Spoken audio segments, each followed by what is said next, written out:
Há um porquê Jesus diz: não andeis ansiosos. Os discípulos estavam preocupados em armazenar riquezas para garantir o futuro. E esta preocupação gerou uma inquietação nos discípulos, que eles perguntavam assim: o que comeremos? O que beberemos? O que vestiremos? Aí Jesus, percebendo a inquietação deles, dá uma resposta surpreendente. Jesus diz para eles assim: são os incrédulos que se preocupam com o futuro desse jeito que vocês estão se preocupando. Por isso que quem corre atrás de bênçãos é porque não entendeu ainda que tem um Pai abençoador.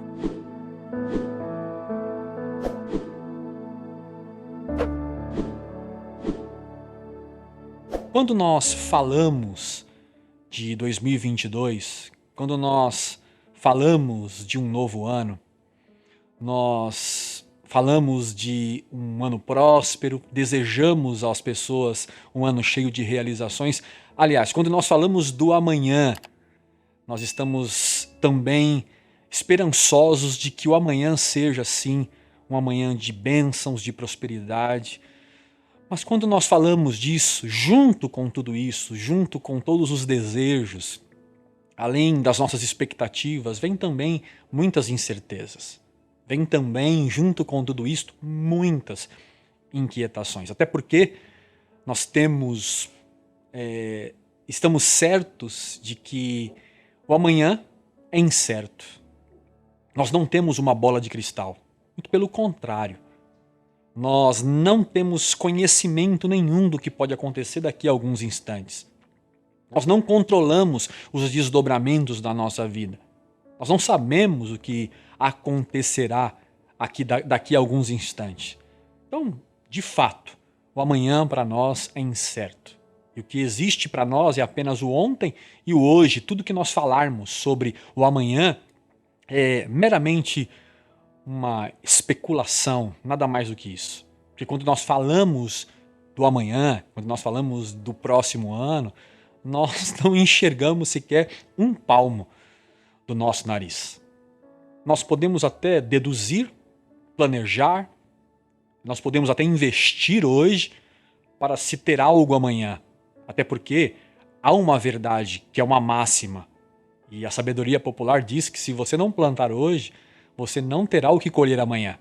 Claro que nós não podemos desconsiderar a lei da colheita, porque, como diz a sabedoria, só colhe quem planta. Mas mesmo assim, mesmo pensando neste princípio, com todo o presente planejado, com tudo bem encaminhado, todas as coisas correndo ao seu próprio curso, tudo bem detalhadamente perfeito, bem conduzido, isso não significa que o amanhã não será conforme o planejado. Porque a vida ela não segue as regras, a vida não segue as lógicas, ela não é determinada pelas leis da aritmética. Os resultados da vida do amanhã, mesmo bem planejado hoje, são imprevisíveis. Nada no que diz respeito ao futuro tem previsibilidade. O que é hoje pode não ser amanhã mais. Então, mesmo que você esteja fazendo tudo certo, isso não significa que não pode dar errado. E sabe, gente, viver com a possibilidade do inesperado, viver com esta possibilidade do incerto, é uma tortura para quem não confia nos cuidados de Deus. Isso nós precisamos entender de uma vez por todas. Por que eu disse isso? Essa tortura, ela pode até trazer outros danos, como por exemplo, desencadear um distúrbio que nós chamamos de ansiedade. E em casos até mais graves, se tornando ainda um transtorno patológico, acaba se tornando uma doença, um distúrbio mental que adoece até o próprio corpo. O sábio Salomão, no seu livro em Provérbios, capítulo 12, verso 25, ele disse que o coração ansioso abate, deprime. Porque, gente, a ansiedade é uma preocupação exagerada com os desdobramentos da vida. Não aconteceu ainda, mas nós vivemos como se tudo estivesse já acontecendo. É a antecipação das coisas e, junto disto, a antecipação das dores e dos sofrimentos.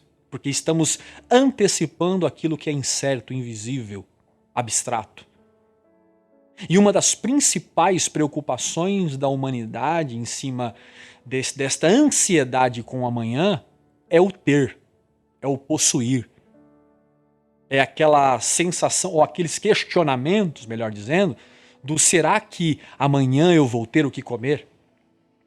Será que amanhã eu vou ter o que vestir? Será que eu vou ter uma casa? Será que eu vou ter um carro? E por aí vai.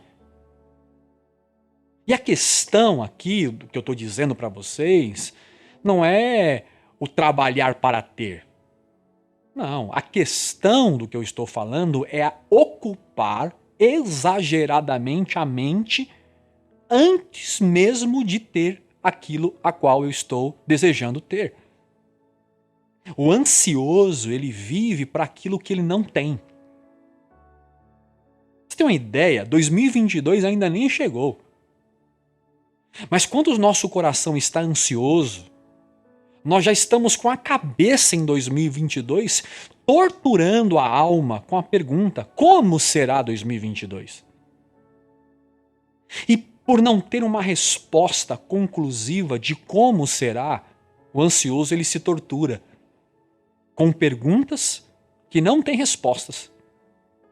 Então você entende agora o porquê que muitos buscam na religião respostas para o amanhã? Por exemplo, é muito mais fácil você lotar um auditório revelando futuros do que ensinando princípios. As pessoas buscam por um eis que te digo, mas poucos se importam com o que Jesus disse na Bíblia. Muita gente procura Deus para saber como será o seu futuro e não para entender o seu propósito.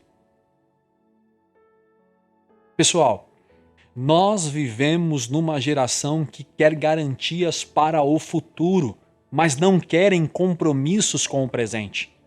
Resultado? Uma geração de crentes ansiosos.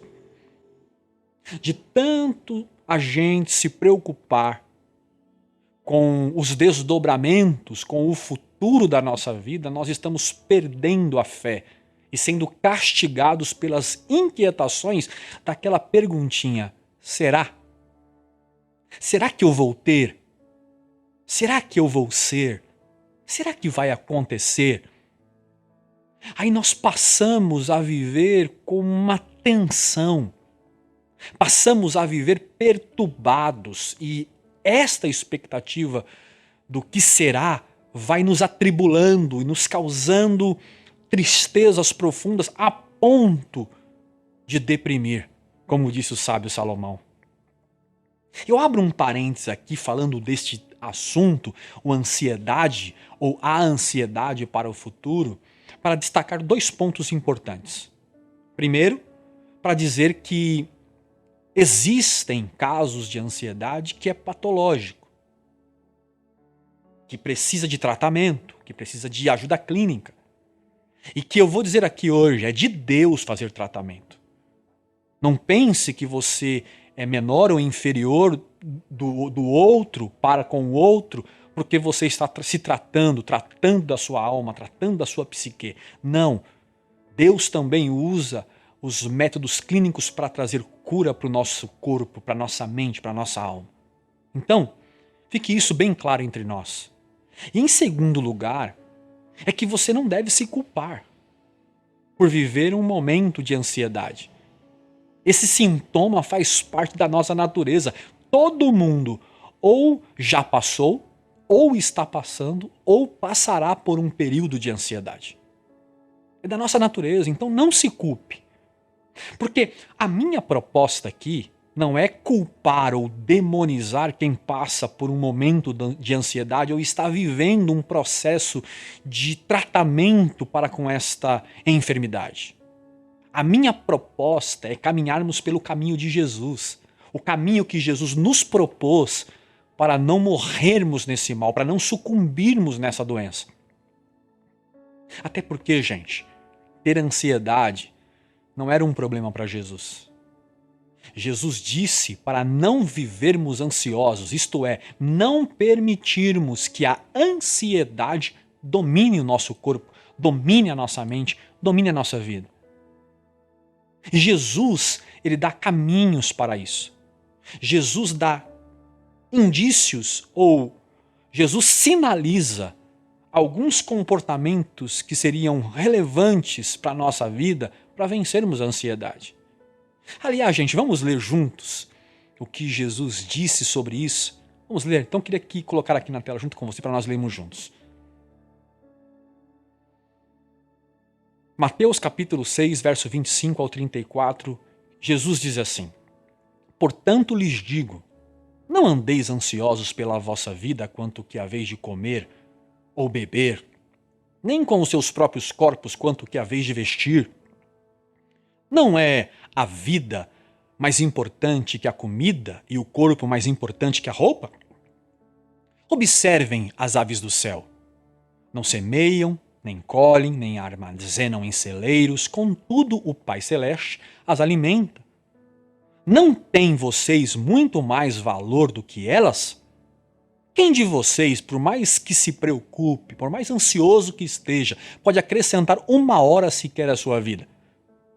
Por que vocês se preocupam com roupas? Vejam como crescem os lírios do campo, eles não trabalham nem tecem, contudo eu lhes digo que nem Salomão em todo o seu esplendor vestiu-se como um deles.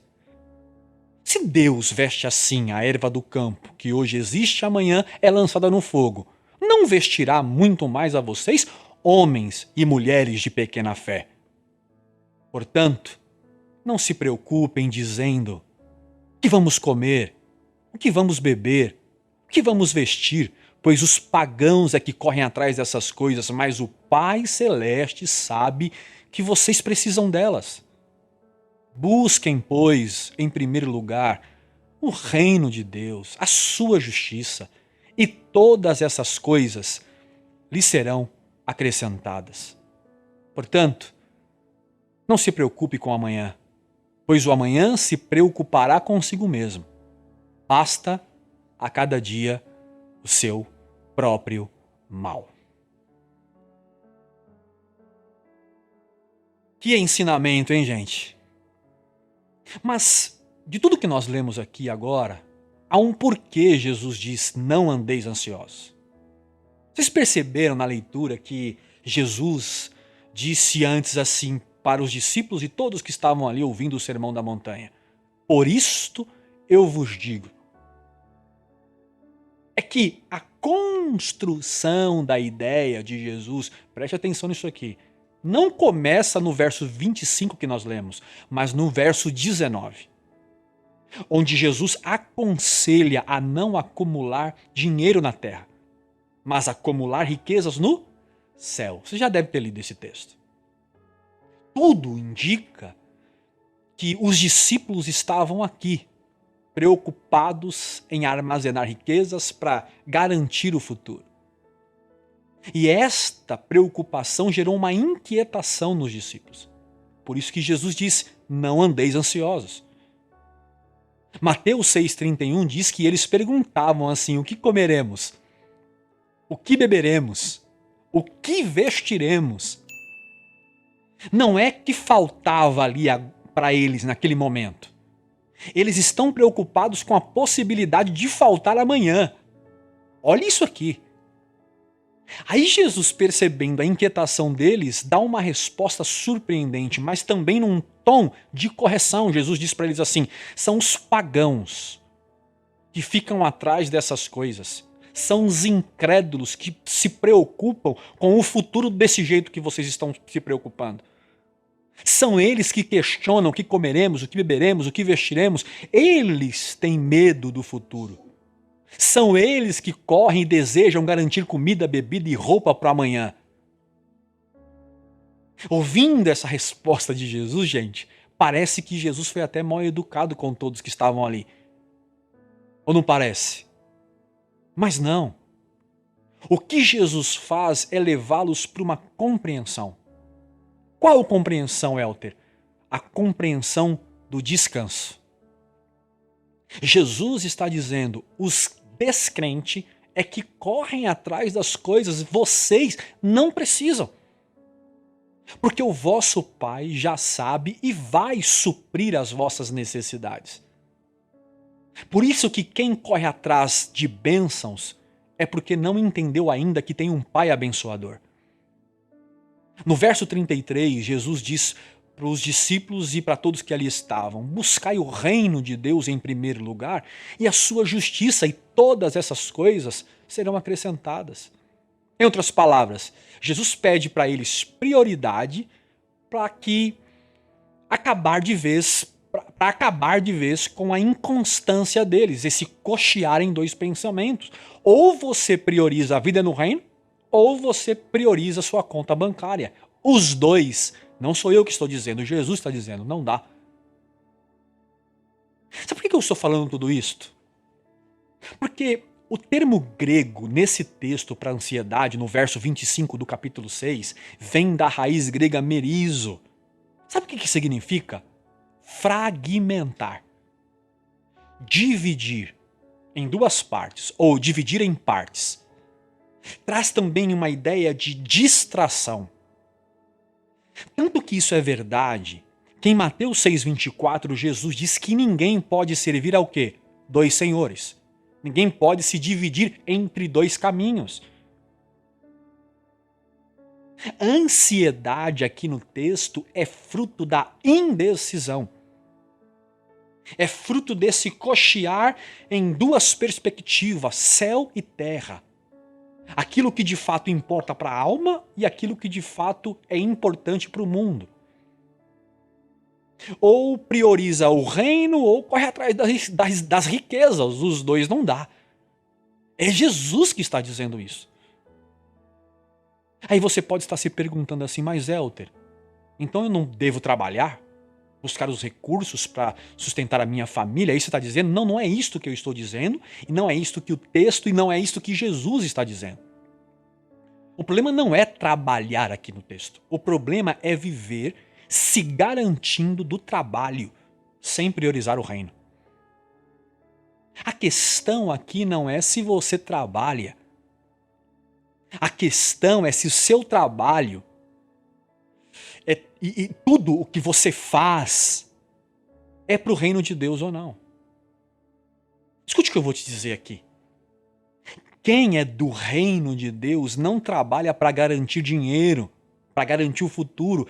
Quem é do reino de Deus trabalha para servir o próximo. E o que vier deste trabalho em servir o próximo é acréscimo de Deus. Então eu trabalho não pelo resultado do dinheiro que terei, das garantias que eu vou ter porque estou trabalhando. Eu trabalho para servir as pessoas. E o que vem deste trabalho é o que Jesus diz no capítulo 6, verso 33. O Pai que está acrescentando, viram então a diferença? Percebem como os discípulos de Jesus devem viver e viver a vida?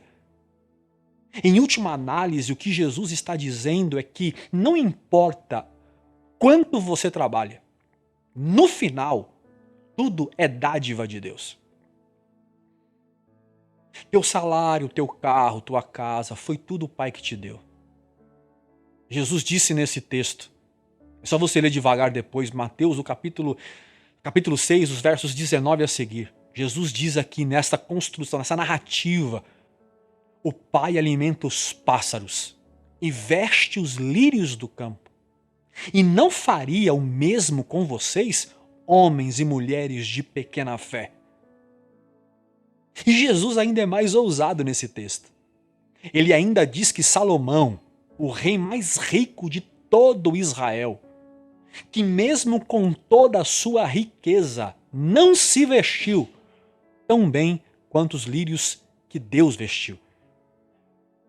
Então por que você está tão ansioso? Por que você está tão ansiosa se tudo que você tem não é resultado do seu trabalho?